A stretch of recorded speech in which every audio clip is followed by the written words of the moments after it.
जय शिव शंकर हर हर महादेव।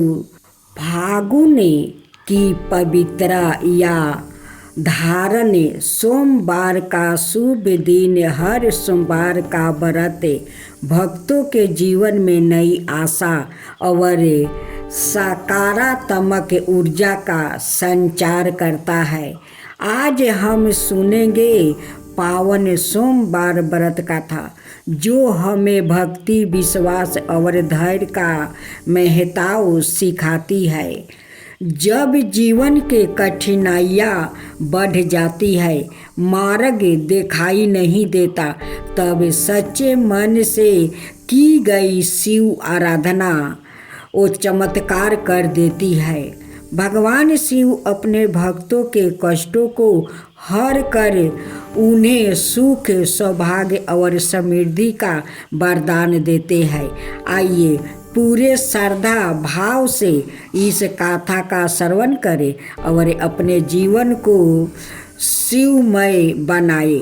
ओम नमः शिवाय। सभी श्रद्धालु जनों को मेरा प्रणाम। आज हम भगवान शिव को समर्पित पावन सोमवार व्रत की कथा सुनाने जा रही हूँ। यह व्रत विशेष रूप से भगवान शिव की कृपा प्राप्ति, सुख, शांति और मनोकामना पूर्ति के लिए रखा जाता है। इस व्रत की कथा न सिर्फ धार्मिक दृष्टि से महत्वपूर्ण है, बल्कि यह हमें धैर्य, भक्ति और विश्वास का मार्ग भी दिखाती है। तो आइए श्रद्धा भाव से इस पूर्ण कथा को सुनते हैं। सोमवार व्रत कथा। सलेमपुर नगर में एक धनी राजा रहता था। दूर दूर तक उसका प्रजा सेवक फैला हुआ था। नगर में उस राजा का सभी लोग मान सम्मान करते थे। इतना सब कुछ पाने पर भी वो राजा अत्यंत मन से बहुत दुखी था, क्योंकि उस राजा का कोई संतान नहीं था। दिन रात उसे एक ही चिंता सताती रहती थी। उसकी मृत्यु के बाद उसके इतने बड़े धन दौलत, महल, प्रजा, सेवक को कौन संभालेगा। पुत्र पाने की इच्छा से वो राजा प्रति सोमवार भगवान शिव शंकर की व्रत पूजा किया करता था। संध्या काल को राजा शिव शंकर मंदिर में जाकर भगवान शिव शंकर को सामने घी का दीपक जलाया करता था। उस राजा की भक्ति देखकर एक दिन गौरी माता ने भगवान शिव शंकर से कहा, हे प्राणनाथ, यह राजा आपका सच्चा भक्त और प्यारा भक्त है। कितने दिनों से यह सोमवार का व्रत और पूजा नियमित कर रहा है। भगवान आप इस राजा की मनोकामना अवश्य पूर्ण कर दीजिए।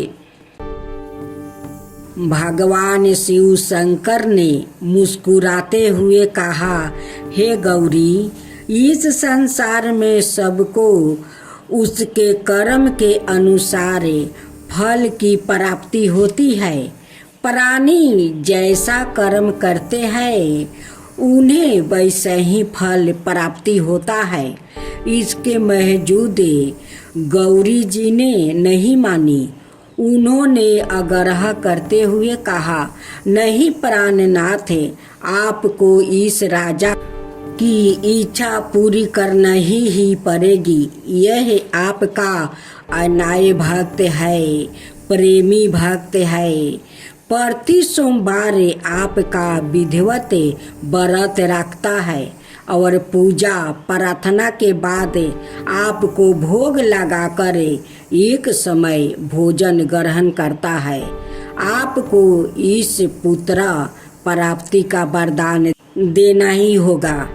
गौरी का इतना आग्रह देखकर भगवान शिव शंकर ने कहा, तुम्हारे आग्रह पर मैं इस राजा को पुत्र प्राप्ति का वरदान देता हूँ, लेकिन हाँ, इसका पुत्र 16 वर्ष से अधिक जीवित नहीं रहेंगे।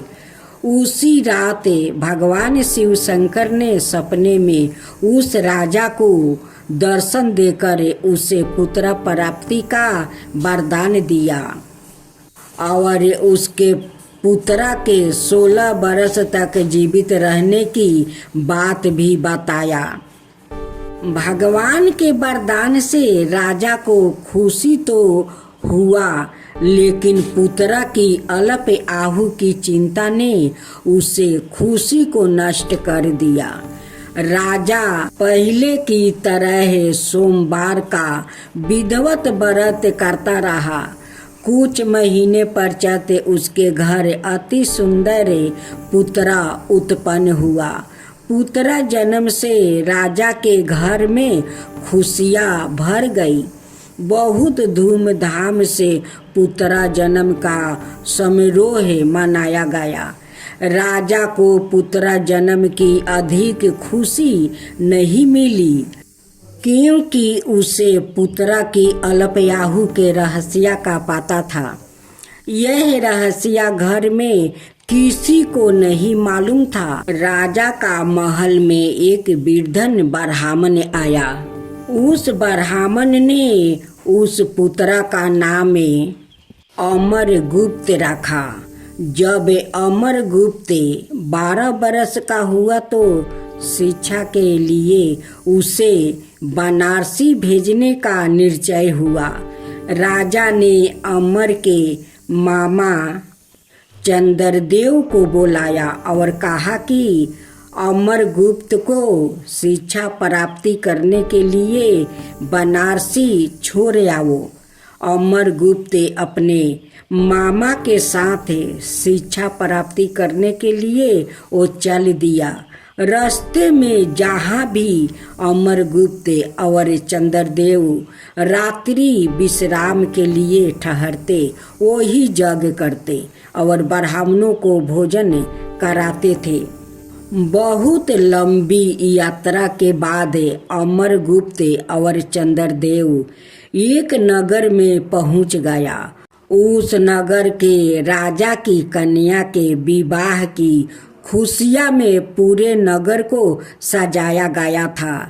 निश्चय समय पर बारात आ गई, लेकिन वर का पिता अपने बेटे के एक आंख से काने होने के कारण बहुत दुखित थे। उसे इस बात का भय सता रहा था कि राजा को इस बात का पता चलने पर कहीं वो विवाह से इनकार ना कर दे, इससे उसकी बदनामी होगी। वर के पिता ने अमरगुप्त को देखा तो उसके मस्तक में एक विचार आया। उसने सोचा, क्यों ना इस लड़के को दुल्हा बनाकर राजकुमारी से विवाह करवा दूं। विवाह के बाद इसको धन देकर विदा कर दूंगा और राजकुमारी को अपने नगर में ले जाऊंगा। वर का पिता ने इसी संबंध में अमरगुप्त और चंद्रदेव से बात की। चंद्रदेव ने धन मिलने के लालच में वर का पिता की बात स्वीकार कर लिया। अमरगुप्त को दूल्हे के वस्तु पहनाकर राजकुमारी चंद्रिका से विवाह करवा दिया गया।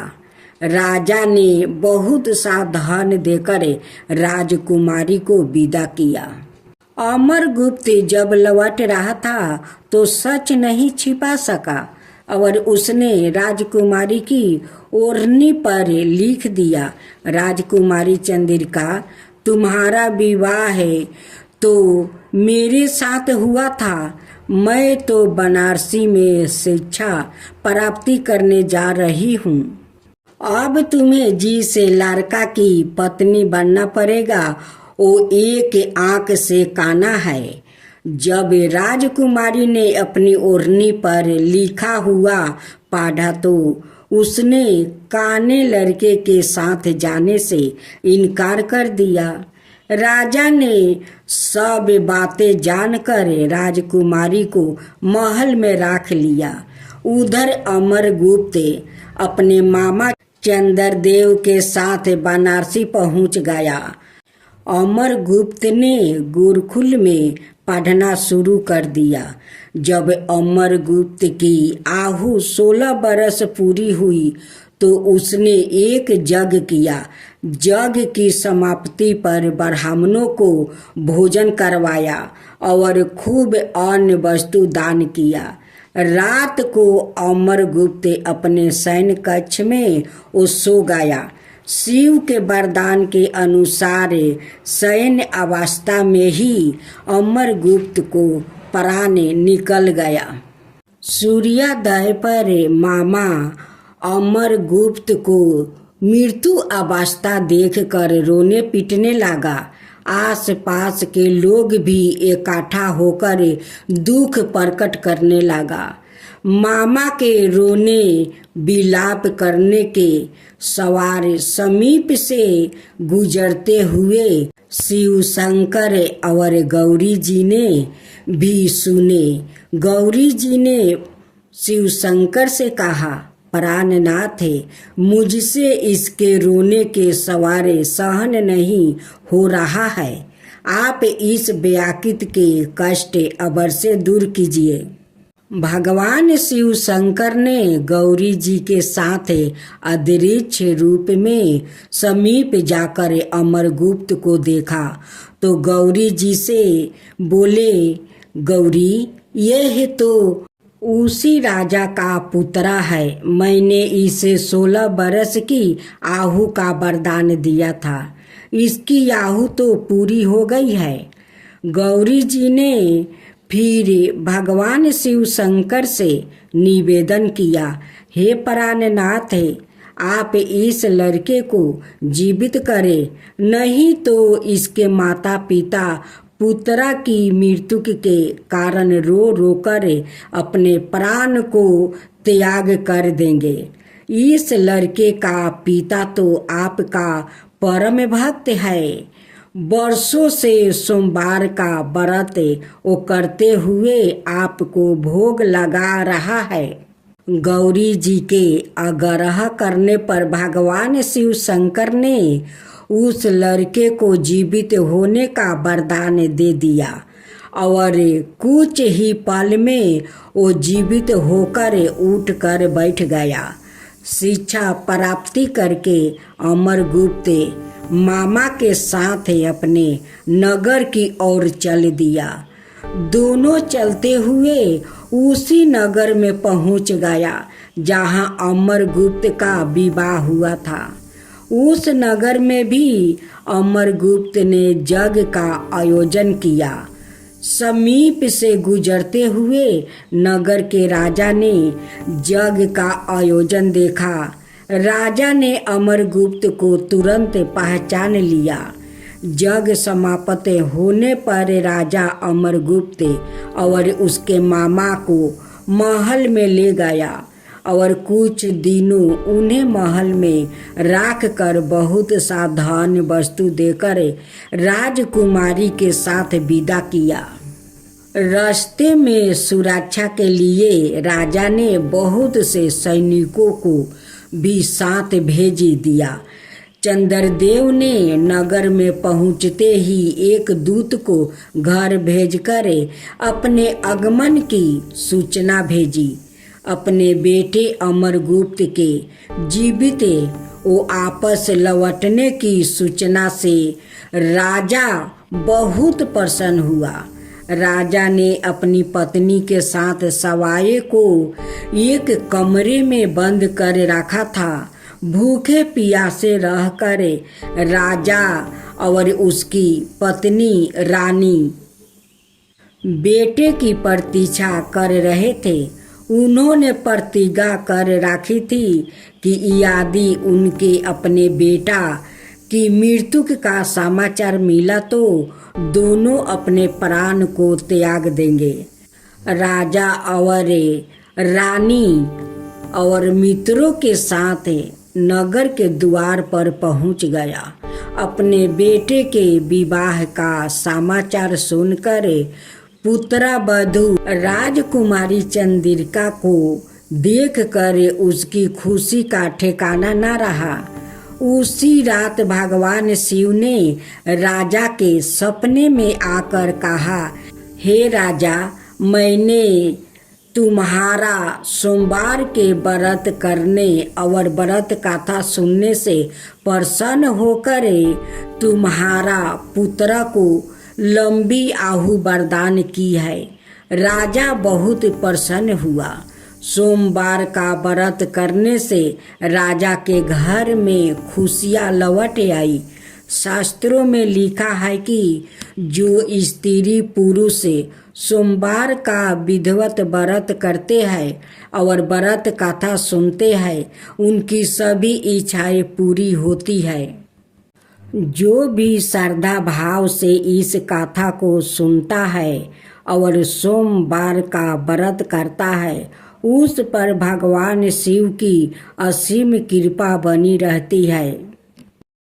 जय शिवा ओमकारा, प्रभु हरे शिवा ओमकारा, ब्रह्मा विष्णु सदा शिव अर्धंगिनी धारा। ओम जय शिवा ओमकारा, एकानन चतुरानन पंचानन राजे, शिव पंचानन राजे। हंसासन गरुड़ासन विषवाहन साजे। ओम जय शिवा ओमकारा, दो भुज चार चतुर भुज दस भुज अति सोहे, तीनों रूप निरखता त्रिभुवन जन मोहे। ओम जय शिवा ओमकारा, अक्षर माला बने माला मंगली माला तारी, चंदन मृग मद सोहे बोले सुभिकारी। ओम जय शिवा ओमकारा, श्वेतांबर पीतांबर गंबर अंगे, सनिकादिक बरे मादिकी भूतादिक संगे।